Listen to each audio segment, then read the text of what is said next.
By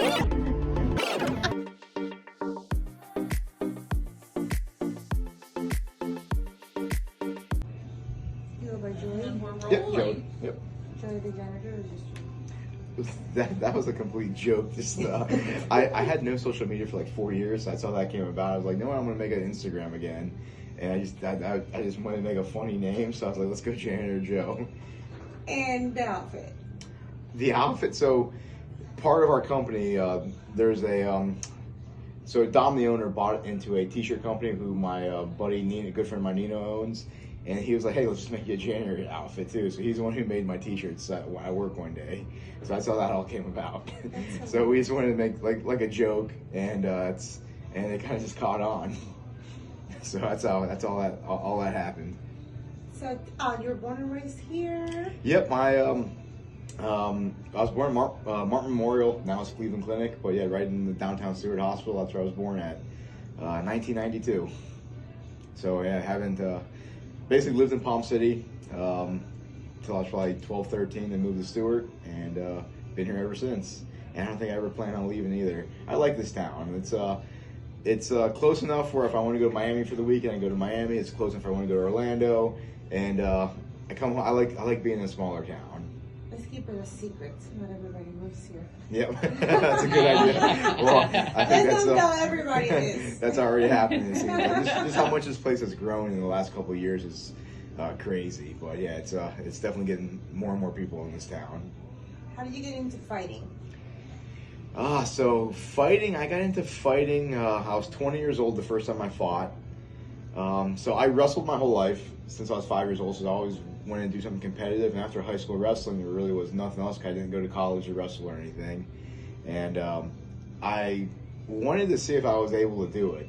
I had a lot of buddies I wrestled with in high school transition into it, and they were all doing good. And when I was wrestling these guys, I was like always either competing with them pretty equally or beating them. And I was like, and they were using a lot of wrestling during their fights. I was like, hey, maybe I can be good at this. And to be honest, I never fought once, like outside of the cage. I wasn't that person who always used to fight people. Honestly, I was probably more scared to fight than anything. And it was just one of those things like, can I do this or not? And I wanted to get over my fear of fighting that I'd never fought before. So I was like, you know what, let's just see if I can do this.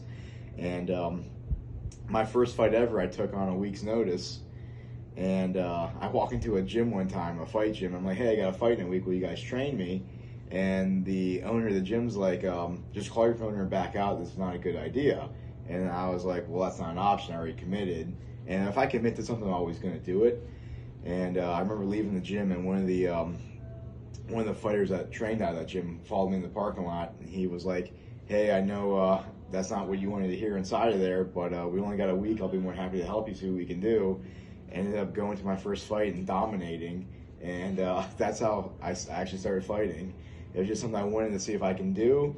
And it was just like a spur of the moment thing, and it turned out to be good. And I kept doing it probably for another 8 years after that. Wow. So Yeah. you've been doing this how long? So since I was 20 when I fought my first time, and my last fight before this one that took place 2 weeks ago, I think I was 28 or 27. So 7, 8 years is how long I did it. Not really on a consistent basis. I was fighting maybe once every 6 months in the beginning. I think the first year I fought maybe 3 or 4 times, and it was more spread out throughout after that. I would fight one time, take a year off, come back to it again. It's whenever I felt like I got the itch to do it again. So 2000, I think in 2016 is when I herniated a disc in my neck, and it actually started pushing to my spinal cord. I had to get surgery, and I told myself I want to do one more fight after it was healed, and that was my fight that took place 4 years ago. I won that fight, and I told myself I was going to be done after that, and somehow I just wanted to do this last fight. And you got ready for this fight in 5 weeks? 5 weeks. So I was going through I'm always a happy person, but I wasn't. I come off as always happy, nothing's wrong, but mentally I wasn't working out anymore. I gained a bunch of weight. I was unmotivated basically to do anything, and I told myself, I'm like, what is it going to take to get in shape? And I was like, I guess I got to fight. If I know I have a fight booked, I don't want to get my ass kicked in front of everybody. So I was like, I guess this is the only thing that's going to motivate me enough.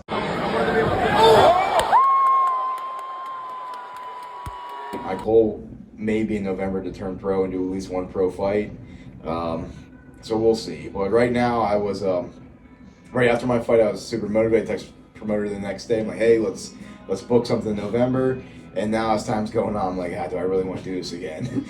Because every time I do fight, I get minor injuries. Like I got kicked in my knee and my knee buckled. Like I couldn't I couldn't put weight on my leg for probably 3 days, and it's finally getting better slowly. But just like these minor injuries just take longer and longer to heal. I don't know if I want to keep going through that. Makes sense. That's the only thing that's holding me back, because I feel good, but just my joints are giving out. I feel like I'm only 31, and I just feel like I have the body of a 50-year-old man. So that would be the only thing that's gonna keep me from fighting again. I think if everything heals right and I feel 100%, then I probably will fight as a pro. But if I'm not 100%, I'm not gonna go to a pro fight like that, because as a pro fighter, now you're looking at 5-minute rounds versus 3-minute rounds. So cardio's got to be more. And you're not fighting. When someone turns pro, that means they're actually trying to make a career out of it and trying to do well.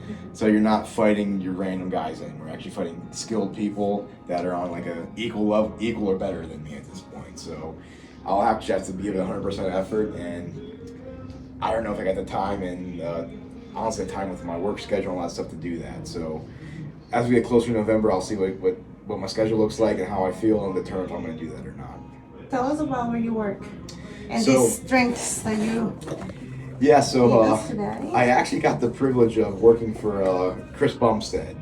So I right now I'm working at the Get Raw Nutrition distribution warehouse. So all the supplements that we sell we do all our direct consumer shipping out of there and our wholesale shipping out of there. So let me rewind how I got into all this. So I think back when we actually met a couple years ago, for like 2017, I had the cryotherapy business next to In Gear Fitness, and that's where I met you at. And when I had my cryotherapy company, I wanted to go to I went to Revive, the clinic Revive that Domenic Lacovone owns, and I met him for the first time, and he's like, "Hey, why don't you move your cryotherapy machine into my office, and we'll partner up." And I was like, "Oh, that's not a bad idea.